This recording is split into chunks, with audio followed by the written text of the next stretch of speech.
What's up, everybody, and welcome to Weekday Wagers live on a Thursday. It's a little gloomy outside right now where I am, but today here on the show won't be so gloomy for you. We're going to get into what is the Thursday night football game, which should have a little weather impact. We have the Rams going to Seattle in a divisional game. It should be a really tight match, a tight game. We're looking at a spread of 1.5 in some places. Really, it's money line or nothing, in my opinion. We'll get into all of that here with our guest. And then we'll give you our two plays with a bonus pick because Robbie isn't here just yet. I don't know if he's going to make it, but Robbie did send in a play, so we'll give you that play as well. And then, as always, on a Thursday, we do the TV timeout, and it was the Survivor finale. So I had to bring in somebody that knows about Survivor to give us their plays on the game tonight, as well as their thoughts on Survivor. But before we get there, let's take a look back at how it went yesterday and that point parlay for Robbie. Brad Marchand had 2 assists, and then Mark, whatever his last name is, did not do anything for us. And so we did not get that plus 134. But the Cavs and the Bulls, the first half on the over 217.5. Was a good play there by Marky Model. Even though Mark isn't here today, he's probably on an airplane right now, going wherever he's going to a beach and put his toes in the sand. All right, well, that's all we got for looking at a recap. Now we're looking ahead, and we're going to bring in somebody who I think you're all going to be excited about. Somebody who you all know very well. Somebody who you want to see on your screen. So I made the call. We made it happen, and I wanted to bring in none other than Miss Kimberly. How are you, Miss Kim? I am good. How about you? I cannot complain at all. It is a Thursday, and the weather sucks outside, but we get football back. It's a nice day, but I wanted to bring you in because I made the decision because we weren't going to have a guest on Thursday, and we had Robbie, who was potentially going to miss, maybe not miss. We weren't sure. And I said, let's go ahead and just make the decision and let's find somebody. And the first person I thought of, and this is no lie at all, I wanted to, say thank you by bringing you on, but also bring you in the community, let the people see you even more than they already do in the chat. But you are the chat queen for a reason. So that is why we wanted to have you on the show today for sure. It is definitely much appreciated and kind of nerve-wracking at the same time. It's the little kid's dream in me. And I had told Robbie in the chat, I said, I always wanted to do like the sports stuff, but behind the scenes, I didn't want anybody to ever see me. But you're talking umpteen years ago, there wasn't YouTube, there wasn't internet, there wasn't any of that stuff growing up. So to be able to do what I always wanted to do, but in a different facet is the coolest thing. I appreciate the opportunity. I really do. We're already getting some chat love already from Joe. Kim's the GOAT. And then Kim moving on up. If you know what that is from, for sure. Especially me. I think me and you know Sanford and Son moving on up for sure. That's Jefferson's, my dear. What did I say?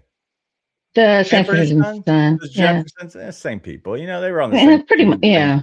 Whatever. Well, thank you for correcting me. But let's go ahead and get to this game because this is what we do on a Thursday is we look at how this game breaks down. And the spread on this game is 2.5. 1.5. And so looking at this game just overall, do you like one side or the other, a team, whether it's the Rams or Seattle who's playing at home, being a divisional game? Who do you like in this game just as a whole? I like the Rams only because it's a home game for them. Okay. Is it a home game for them? Yeah, it is. Yeah. Only because it's a home game. I know Seattle's defense is back up and running and everything. So I've read that you can look for Stafford to rely more on rushing yards than passing, which is why I went in the direction that I chose. Okay. I'm just curious though about off the field kind of distractions. The Puka Nakua thing is one thing, but then I saw today that his brother had gotten arrested for stealing an NBA player's car. Yep, that is correct. Yeah, so he's becoming Patrick Mahomes' brother light. Yeah, maybe. I don't know what's happening with that situation, and we're not going to get into it, too in depth. But like, obviously, there's been a lot as of late that has happened. But and as we do bring up, Joe is saying the game is in Seattle, so it is a home game in Seattle, and so flip flop. But also, it is very fishy as to why we did at one point we had LA that was favored, and now in this instance, Seattle is favored at home. It is -1.5. The odds are at +100. So realistically, you could be Seattle money line at -120, or you could do the Rams at a +105 on the money line. And so at this point, we don't know who's going to play. So at that point, do you still like the Rams, even though they are on the road? I do and don't. So I wasn't sure as to which one it was, because I know that whomever flew in, so the Rams, had problems with their plane. Why don't you check these things way ahead of time and not the day before? So they weren't able to fly out yesterday as anticipated. They flew out a little bit later. So that kind of throws things off, because now you've lost that practice time that you're going to get. And, how rested up will they be with that? So I still like them, just because I can't go against Stafford. He's just been too good.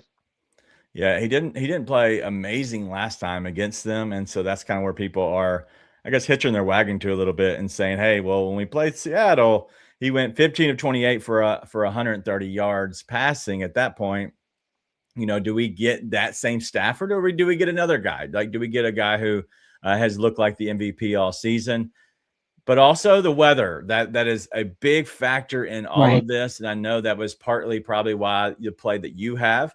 That we'll get into here in just about 5 or 7 minutes. But the thing I looked at it, there has been differing opinions, because it is more of a concave, like it's closed up top with an opening for the field, right? So the fans are covered.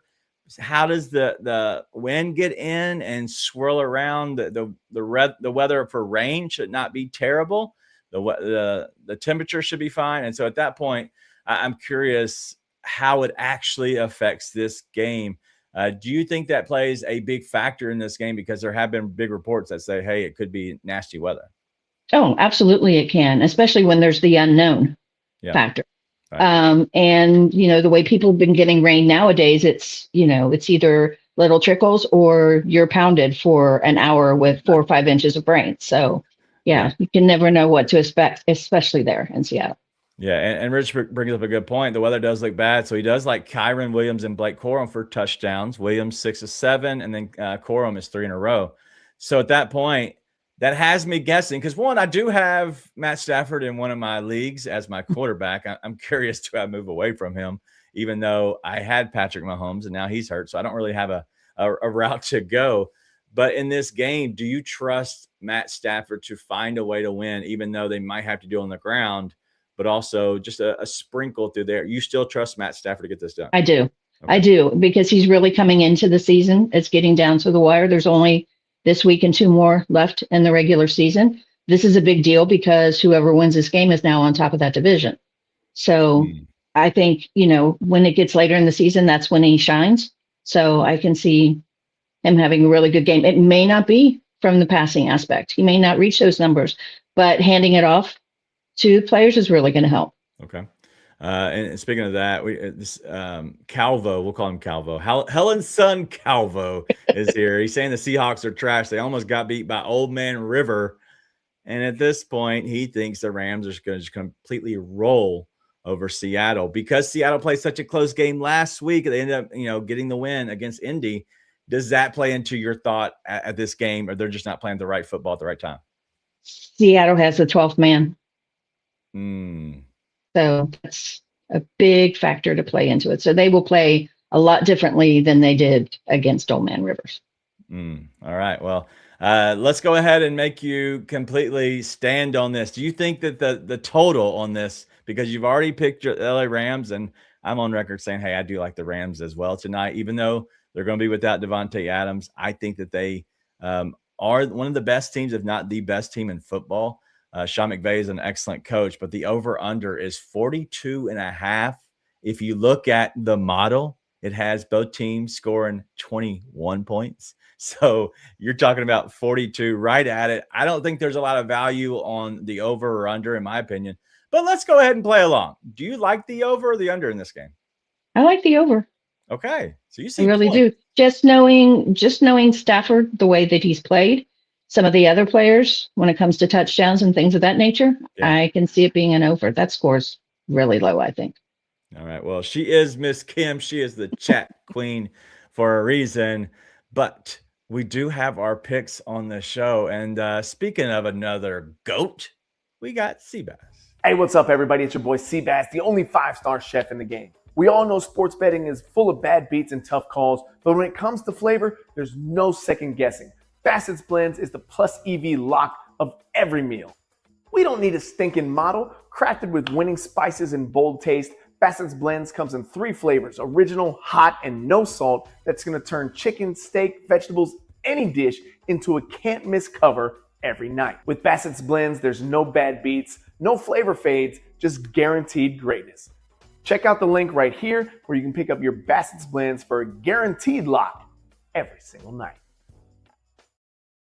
Guess who's back? Jason Myers, Michael's brother, is back, and we're going to cash our ticket here. And we're going to go with him going over the 7.5 kicking points at plus 105. The weather, we've already talked about it. It's going to be nasty. I get it. I'm not completely not worried about it. I just know that a kicker who has been cashing for us on a consistent basis. The reason I have the record of 38-20 on the season is because of him. A lot of times he's had 12 plus kicking points in 6 straight games. He has had 8 plus kicking points in 11 of the last 12 games. I get it. The wind could be swirling at some points. It's going to 100% die down in the second half. I do know that. But he just kicked, I believe it was 6 against them last time. I think he goes ahead and kicks 2 field goals, maybe 3, but definitely 2 extra points as well. That gets us to our 8 number, and we cash for a plus 105. All right, well, that's from me. This one's from Kim. So I'm going to go Kyron Williams to rush 60-plus yards. He's averaged 73.6 over the last 5, including a few way higher than the 60-plus. But I thought it was a great number to take at plus 108. And that's on FanDuel is where I found that. I like it. True professional. And speaking of professional, let me actually pull up the information, because this one's from Robbie Hockey. And so he wanted to make sure he got a play in here, and he wasn't sure about Miss Kim would have a play or not. And I said, yes, she's definitely going to have a play. But we're going to go Sidney Crosby, Jason Robertson. I have no idea who Jason Robertson plays for. Miss Kim, do you have any idea who he might play for? None whatsoever. Yeah, we're talking about badminton. This is badminton, guys, if anybody's wondering. But no, Sid the Kid. He needs just 1 point to pass Mario Lemieux in Penguins history. He's put up 12 points in his last 10 games with at least 1 point in 8 of his last 10. So that's why for Sid, not so much the kid anymore.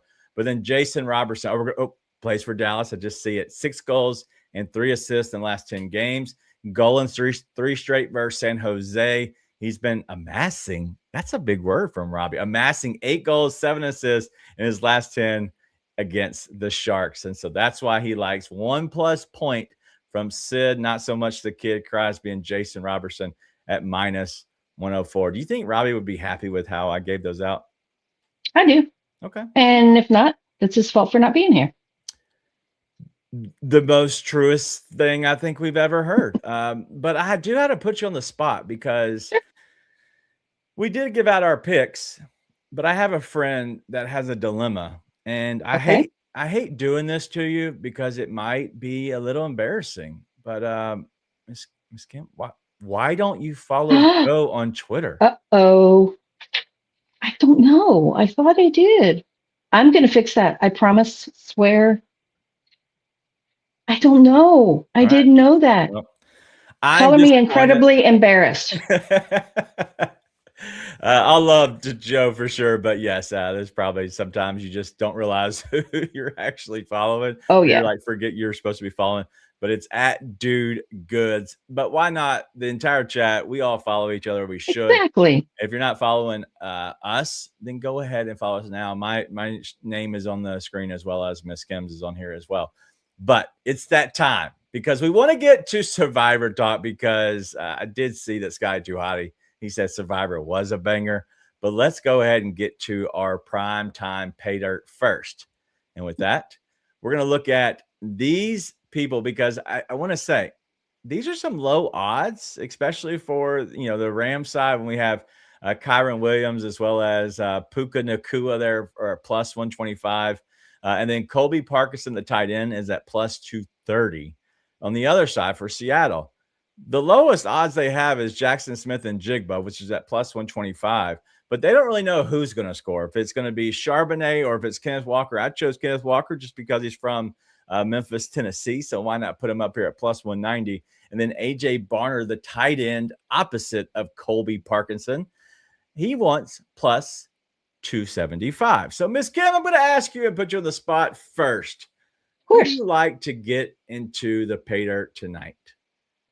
I'm going to go off the list and going to go Blake Corum, who is at plus 270. Nice. All right. So somebody did say the last 3 games Blake Corum has scored. And so I do like that. All right. Well, I'm going to stay on the board here because, this is such a good looking board. Why not? I'm going to go Colby Parkinson. He's the tight end, and I'm already on his receiving yards at 39.5. I think he does have a good game, especially against the Seattle, who allows the second most receptions as well as the 4th most receiving yards. But if you look at this, he scored 6 touchdowns in the last 6 games. The last game against Detroit, he had 2. And so there's only one of those games where he actually missed. And so we're going to go with Blake Corum and Colby Parkinson to score tonight. So even Calvo is with me. So I think we have some fun. And Cup, Joe saying Cooper Cup could score. Do you like Cooper Cup to score tonight? Well, I don't see why he couldn't. Okay. Yeah. He's been a little quiet, but. Well, he's going against his former team. Exactly. So maybe get a little zhuzh involved and you get some upset people. But one of those, you don't miss them until they're not there anymore. Yeah. But he looks so slow. Yeah. That's the issue. Age does that. I don't know. Speak for yourself. Don't talk about me. Oh, I wasn't talking about me. I was talking about Mark. True. All shade to Mark is always warranted. But we saw some shade last night. We saw some backstabbing a little bit. We saw some people's feet to the fire. We saw some fire making, all in Survivor on TV Timeout.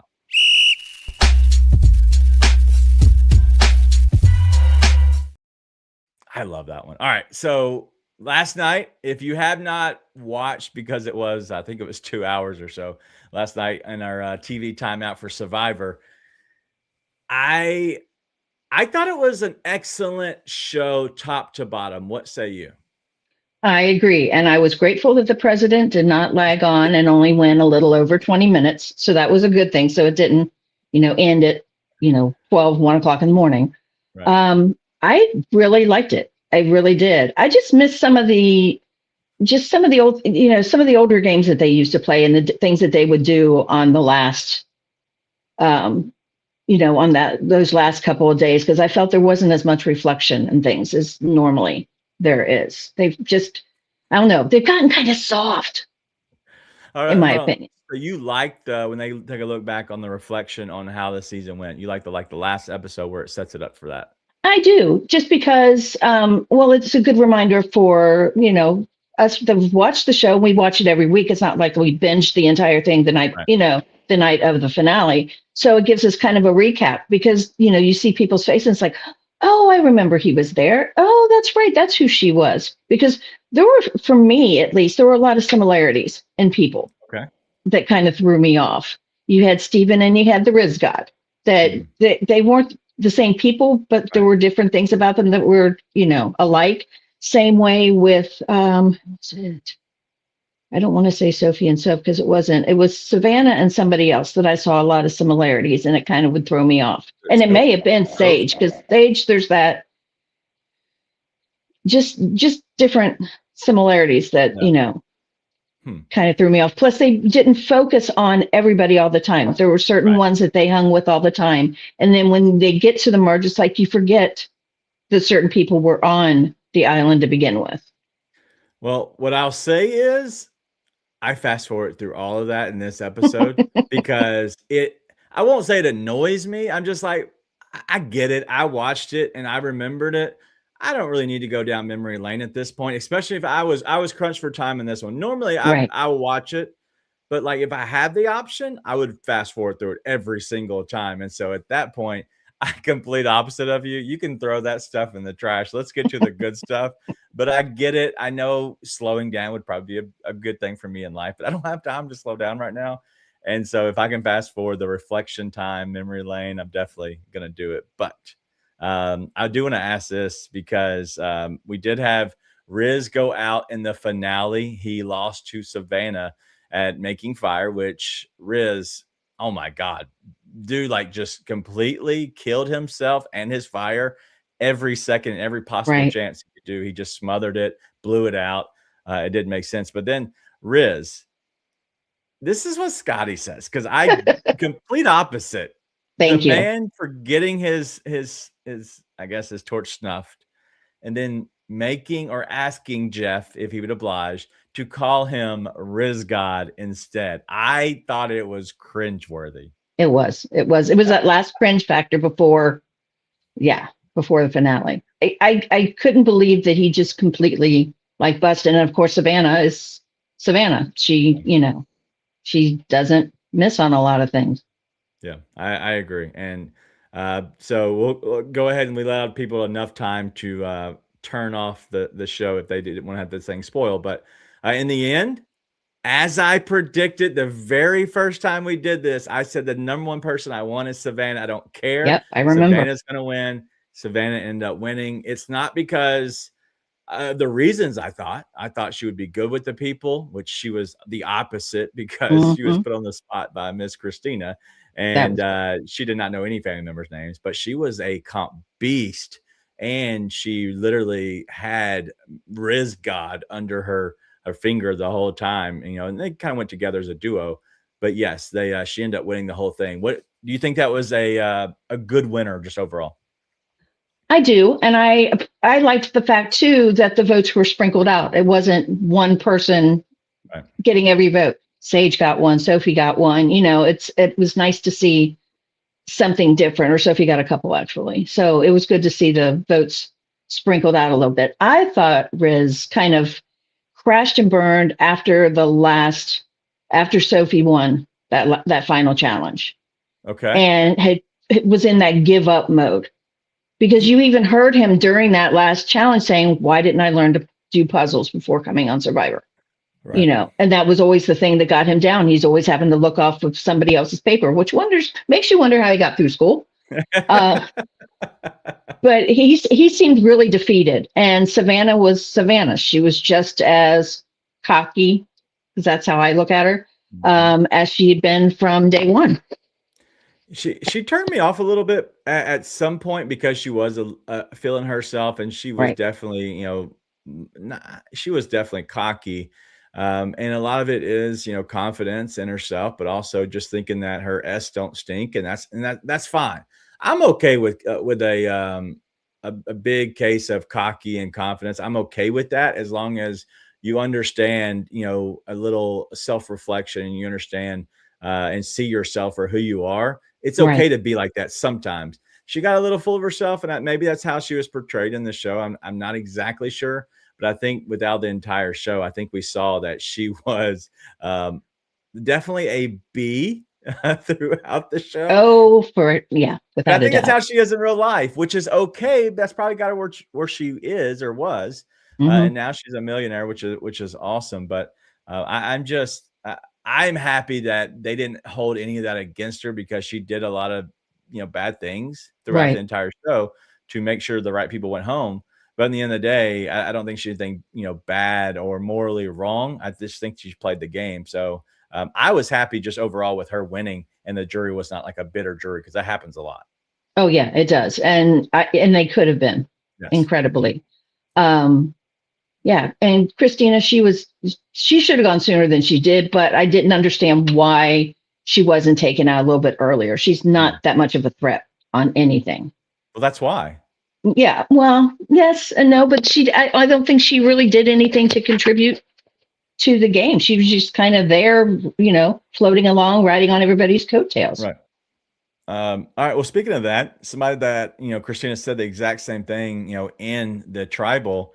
She said that Soph wanted, that she played the game that Christina wanted to play. So at that point, Christina was beaten out by Soph because, she got put out in the final, I guess it was final 3 or final 5. Right. She was put out 5th. And so speaking of Soph, were you impressed with her in this? Because of one, she won the last challenge. She made the decision she made to put who she put in fire. Were you impressed with her at all?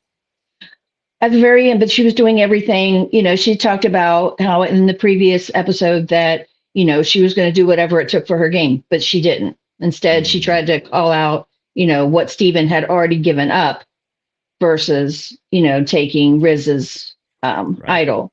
Yeah. So, staying true to herself and saying, hey, I'm going to do what's best for my game. And the fact that she came out of nowhere on that final challenge was absolutely insane, because she could not get that ball to come up to save her life. And then to get there and to solve the puzzle, I think if you would have done it from start to finish on putting that puzzle together, she would have wiped the floor with them, period. It would have ended a whole lot sooner than what it did. Yeah, I agree. And it was impressive for her to come back, because at that point, you're talking about a girl who was way behind, not great at challenges, but man, puzzles, she would just smoke them at times. And then, Savannah was great at puzzles. So the fact that Soph won that last thing was really cool. All of it, I thought it was a good season. So if you had to grade it A to F, what would be your thoughts on a grade for this entire season? B- to a C+, somewhere in that. I miss the rough and tough and the sheer backstabbing. Not that I'm not about supporting somebody, because everybody struggles and everybody has those down days. But I just feel like it's gotten too, you've had Savannah. I would have taken 10 Savannahs. Okay. Or, that type thing.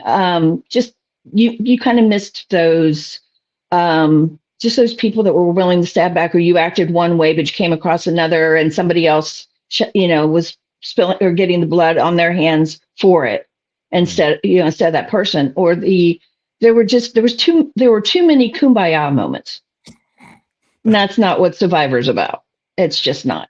Do you think that reasoning, because I do agree with you, do you think that's because of social media and you're afraid of the backlash you might get? Yeah. Oh, for sure. Okay. Yeah. Because it's not going to hurt somebody's feelings, and God forbid you hurt somebody's feelings It seems that people are okay with, like, if you play the game and you backstab people, as long as you don't morally do something wrong. Right. And I think that's a fine line. And I think that's a dangerous line to walk. It is. Yeah. But I think that the best players know how to walk that line about having to be a backstabber. So I play the game the right way, while also, maybe making sure they don't do anything morally wrong, and setting somebody up for that. So I'm curious how this all goes. But speaking of curiosity, though, I think that you all might be curious if I can get the thumbs up by somebody and make sure they're ready. But I believe that we can bring in the third man into this. And so because of that, we got to bring Robbie in. I got to fix my camera and everything, man. This is all jacked up. I think it looks great. Just look into it and talk. I think you're great. So my ears were burning, so I had to come on in here. So we're literally to the end, and I was about to throw it to the look ahead, because I do want to look ahead to the season 50 as well as what we're going to be looking at next.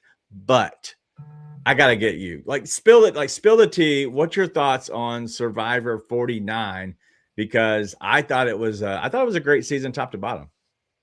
I think it started slow, but about that midway, about when they merged, I really, really got into it. But I was happy. that Savannah won. I thought she deserved to win over the other two. Of course, I was for Rizzo, and he can't make a fire to save his life, so that kind of sucked. But yeah, I thought Savannah, I think she gave valid points. Sophie really came through there at the end as well, but I think if she had took Rizzo's idol like she should have, I think she would have had a better chance to win. But taking Sage, you're already going to lose a vote to Jawan, so I don't think she factored that in.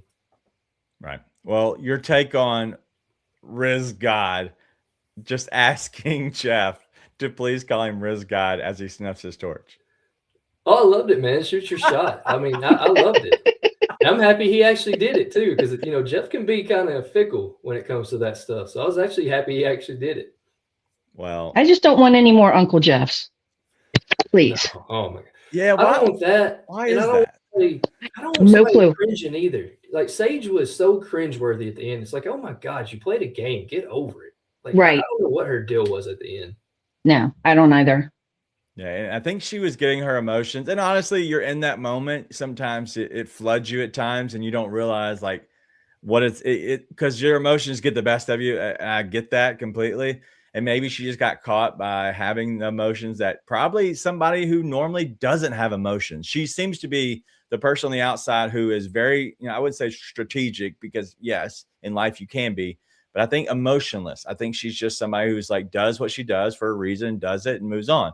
Doesn't put emotions into it. I think she got caught, and I think that's her becoming and blossoming, pulling back the onion a little bit of who she actually was. Yeah, true. You haven't eaten, you haven't drank. I mean, you haven't slept in 26 days. So I think it all just kind of hit her at once. And I think she felt like a bad person for some of the moves she made. But at the same time, I'm just thinking, man, it's just a game. Yeah, it's worth $1 million, but at the same time, it's just a game at the end of it. Have y'all talked about what you think about season 50 yet? Not yet. We were about to get there. So lead us into it, because we saw the teaser. Anything that you want to hit on right away? Yeah, I don't need celebrity cameos. I don't need a Mr. Beast spot. I don't need that. That I think is going to dilute it a little bit. I wish they would just go back to their roots in season 50 and kind of have a little more of an old school vibe instead of. And I don't know. I'm not into the celebrity deal. Kim, is there going to be an over/under on White Lotus references? Because Mike White, who is coming back and doing Survivor again, is the guy who created that, and that show is. I've never seen it.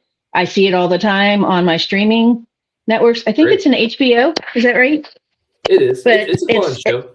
Yeah, it's pretty huge. But yeah, he created the show, but he wanted to come back and do Survivor again. So I'm just curious as to how many references to that they'll have. There'll be a ton. He's actually brought a lot of old contestants from Survivor and put them on that show. So he's kind of intertwined both of them. I think the Mr. Beast is what got me caught off guard. I'm just like, yeah. I'm too old for Mr. Beast. There was no reason for it. And Jimmy Fallon begged and pleaded he wanted some part of it. And they should have been able to find a way. I know it's two different networks. I don't care. He's going to be on it. Is he? Was that actually him, or is he having a part? Okay. I don't think he's on it. So the spin on season 50 is like I guess somebody gets to decide, or in the hands of the fans. That's what it's called. In the hands of the fans. Yeah. And so I don't know if y'all have seen a lot of the questions. Have either of you voted for any of the stuff? I have not. Okay. No, I don't think I did. My bestie probably did, but I didn't. It's done. It's mainly about asking what type of idols should there be? What type of advantage? And so literally the vote would give you 3 different choices, and you would vote. And the one who wins, like the one that wins, that's the idol or type of idol that would go into this. So it's also like they would pull up like, who do you want to, if you had to have a mystery advantage, or if you had to have a mystery reward, who would you like to have it, be brought on the show or presented or whatever? And there would be like different questions. And I did not vote on this one. I would have guessed there's 3 different people. One of them was Mr. Beast. One of them was this person. One of them was this person. And whoever won, that person now is going on there, such as we saw the teaser for Mr. Beast. So at that point, what's happening is they are making the cameos, but realistically, they're just the presenter. They're just the person that's giving out, like, say, hey, this is the reward. This is Mr. Beast giving his reward, or maybe whatever it might be. And so it'd probably be a spin on Mr. Beast. It'll probably have some Beastables or whatever the stupid stuff is, like stuff like that. But I don't think that they're going to be a part of the show. I just think that they get to be a part of the reward, which is probably farther down the line. So I just saw the idol hunt that I sent to you yesterday, DG. As soon as those clues come out, I'm taking off work and whatever, and I'm going to go find whatever idol is in Tennessee. Yeah, for sure. All right, so let's go through some of the people, because I want to ask about the season 50. And from my opinion, I would assume we have Savannah Louie, who's the winner, and then Riz God is going to be on season 50. Do you both like that? Why not? My thing is, though, I would have liked to have been a fly on the wall when they asked them, because did they ask them at the finale? Did they just go to them in secret and say, hey, would you like to do this? Because I would have loved if it was we're finishing here and it's hey, we want to take you and then see how everybody else reacts. That's my whole, because I wonder how many other people are butthurt because they didn't get invited to go. But that's just me being cruel. I think it's too soon to see anybody from 50, in my opinion. I thought that, but I think their presence was enough. I think especially Riz, because you either hated him or you liked him. I think he was really good. Savannah winning, I kind of wish they wouldn't have invited her, just because this season seems like a lot of people who didn't win. Mm-hmm. So I wish she hadn't got invited just because she won. I would have rather honestly have seen Steven and Riz, because I think Steven really grew into his game towards the end. Yeah, was really a good player. And I think I would have rather seen Steven and Riz go over everybody else. Yeah, there's only one other winner, from my opinion, from what I see right now, and that is from season 45 winner, which is D. Valderez, maybe. I don't even know who that is. Okay, I remember her. She, I see her face. I know exactly who that is. They didn't have Kyle come back. I think Kyle won the season prior to this one. Kyle Frazier. Oh, sorry. Yes, you're right. Kyle Frazier, season 48 winner. I guess I completely missed that. Let me go over these again, make sure. Let me go through these and just speak up one or two words. Like them, love them, hate them, whatever. As I go through this, I'm just going to keep going as y'all hit on it. But I said Savannah and Riz from season 48. We have Joseph Joe Hunter and Kyle Frazier. I love Joe. Love Joe. Yeah, I like Joe. Kyle, and I didn't want to see him again because he won, but that's the only reason why. And then also season 48, Camila Cargi. Yep, that one. She was a good player. She was a good player. Season 47, Genevieve Mushaluk, and 47. That's the only person. I don't know who that is. She was a good player too. She came on towards the end and had a good shot at winning it. I think that's good. Crazy. All these from season 46, Charlie Davis, Tiffany Nicole Irvin, and then Quantavious Q Burdett. Oh my goodness. Q for the entertainment factor. Yes, exactly. All right, season 45, and then D Valderas was the winner, and then Emily Flippin. Okay, I think I see Emily's face. Yeah, Emily, yes, not D because she won. I'm going to say no to any former winners. I'll just go and put that out there. We take a little bit of a jump to season 42, Jonathan Young, and then another big jump to season 38 with Rick Devens. Devens was great. Jonathan was he was a huge dude. He was a challenge beast. I really liked him. I was pulling for him in his season. But I like both of those as well. All right. Then we go to 37, Mike White, and then I have an ad pop up for McDonald's. And then Angelina Keeley, and then Christian Habicki. Yep. All three of those I think are good choices. Angelina was a hot mess. Christian was like that nerdy guy he's the one that was talking about Jimmy Fallon ruining his game in the preview. And then the other guy, I can't remember. Yeah, Mike White, the producer. I'm kind of worried. I would rather see somebody who's not already a millionaire win $1 million, but that's just me. Yeah. Season 35, Chrissy Hoffbeck. Oh, man. Yes. Okay. That was Ben's season, the one that Ben won. That's a solid. So of a Ben, I don't know the same one. So, but these are the only ones that I don't love. And these are the next, I guess, 3, 4, 5, whatever. But seasons 32, 34, 38, Aubrey Bracco. Okay. I remember Aubrey. Already on 3 times. Okay, so we're going to do this again. Yeah. Cool. Seasons 18, 20, 23, Benjamin Coach Wade. Okay. Now we have 4. Seasons 13, 16, 23, 34, Ozzy Lush, whatever his name is. Yeah. All right. Seasons 12, 16, 20, 34. Throw up in my mouth. I'm over her. Cerie Fields. Thank God. She's the laziest, Mm-mm. do nothing player, and I don't understand the appeal of her. I cannot I stand hope her. she's voted off first. Same. I'm over her. I don't care. You had your kid on shows before or whatever. Big Brother, and then she did Traders. Yeah, she's done them all. God, I hope she gets sent home first. And then Same. seasons, another McDonald's ad, seasons 10, 11, and 20, Stephanie LaGrossa Kendrick. Just for the appeal. I'm fine with that. Who is that? She was like really athletic. Is she pretty or something? That why you said that? Yeah, Okay. yeah, of course. But I think she was like in the army or something. Of course. But yeah.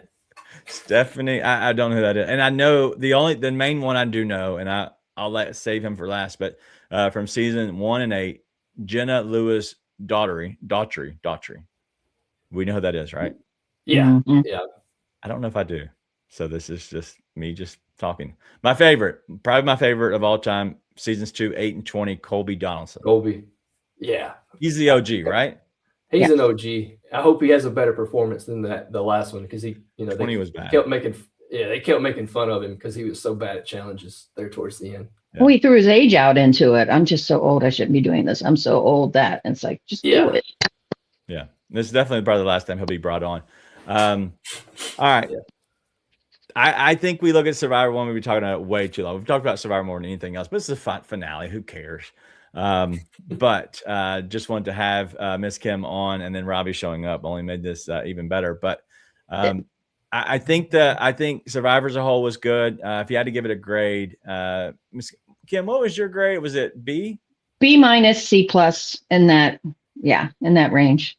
And then we also got I think it was a B plus from Scotty Too Hottie. And if you're still here, thank you. We're just hanging out at this point, just chatting it up about Survivor. Give it a grade. What do you think? I give it a B. I think it started out as a D. It was really hard for me to care, and then after the merge, I really bought in. So I give it a solid B. Yeah, that's where I'm at. I probably can go B plus. I wouldn't give it an A. It wasn't like, oh my God, like I have to watch, but it was an opportunity to really enjoy, the season as a whole. But with one ending, we obviously look forward to another. I think season 50 will have its times where it'll be really good. I think season 50 will be one that obviously I think will be forgotten because it'll have so many different people. You won't get a chance to see who these people are for the first time, really get to know them, and then they jump off your screen. I think you're going to know who they have, and at that point, it's just an all-stars. And I've never been an all-stars fan of just shows in general. So it is what it is. All right. Even Joe watched. She gives the last 2 episodes a B plus. So I'm glad that we converted somebody to be a Survivor fan. But let's go to the next thing. And Miss Kim, I know me and you have talked about it. I don't know about Robbie yet, but Miss Kim, the Traders trailer came out. It dropped yesterday. Oh my gosh. Your thoughts on it? I believe it's January the 8th, if I'm not mistaken. I believe, yes, because that's a Thursday. Yeah. Yes. Your thoughts? I'm excited. I hate when it ends. I really do. I'm not thrilled about Donna Kelsey being on there. I'm sorry. It's just kind of weird. And she was the first person I think I saw when they showed the trailer too. And it's just like, come on. Yeah. But I am looking forward to it. I really am. Plus, having that, Seabass's wife part of it too is going to be kind of cool. We'll have to have him on. He's agreed to be on at some point. I'm hoping I can get him on for the first show. I think it'll be definitely be fun as we talk about it. The only problem with it comes out on Thursday nights, right? Right. Maybe we have him and do a TV timeout preview, but previews aren't as fun as a review. So I don't know how we're going to do it. So me and Robbie, we're going to put our heads together and see what we can come up with. Robbie, have you seen the trailer? I almost watched it, and then something happened. And I had to get off of YouTube at that point. But I did see it. I was about to click it. Somebody called me. So that's what, once you distract me, it's all game probably over. me. I forgot what I was doing. Probably. So I thought the trailer was fine and nothing jumps out because they're not doing anything but just chatting. And then they're showing literally the first episode because that's where everybody is most of the time. I thought it was fine. And so it doesn't get me jacked up yet, but I am excited about it. We have 3 weeks, I believe, until it comes out roughly. And so it should be a good show just overall. The network. I've never watched Traders. You've never watched Traders? What? Mm-mm. Okay, your mission in between now and then is to go back and watch the previous 3 seasons, please. No. Let me ask this because I think one of them was spoiled for Scotty. me. Did Suri win Traders? She won Traders, didn't she? Who? Suri. Yes, yes. Okay, Yeah. So I'm not watching that season, but I will watch. So what I would say is that season was really good. That was season. It was the best one I've seen. Okay. It was. I know it's the last one. If I had to give an opinion, I would say only watch that one, even though it is Suri. Okay. I thought the other 2 were fine. The first one, I could leave the first one. Second one, I really liked. I think Nikki Bella was on the second one, or was she on the third one? Third one. Okay, so Nikki Bella was last season. I knew who that was. I got to know some other people. It hit me better, and I think realistically, it's all about if you know the people going into it prior. I think that helps you because you already have people you like. You're already rooting for because you like them. But Traders, it is on Peacock. So I know Scott was asking, but also what's it about? So mainly there's a lot of sometimes mainly B-list, maybe C-list, D-list celebrities that come over. And it really is a game of Mafia. If you've ever played the card game of Mafia type thing, where you have to have people vote in the middle of the night to kill people off the show. And so it is a lot about the conversations, stuff like that. So in the end of the day, I think that's kind of where I would say it is. And so I think that's a good explanation just overall. But anyway, all right, that's enough about this show. We're way over our time. I did not expect us to be this long. We got to get people out of here. But I appreciate Kim coming on here, Robbie showing up. But I'm GG, and we will be back with tomorrow. It will be a guest that I'd say everybody knows. Maybe there might be some stragglers that don't. In my opinion, I think it'll be the biggest guest other than Miss Kim outside of our little community that we've ever had on the show. I'm excited about it. This guy is phenomenal at multiple sports, but realistically, I think you only know him for one sport. So I think you'll be introduced to him of being just a one sport person to multi-sport capper. But we'll see you all tomorrow, same time, 2 p.m. Eastern. We'll see you then.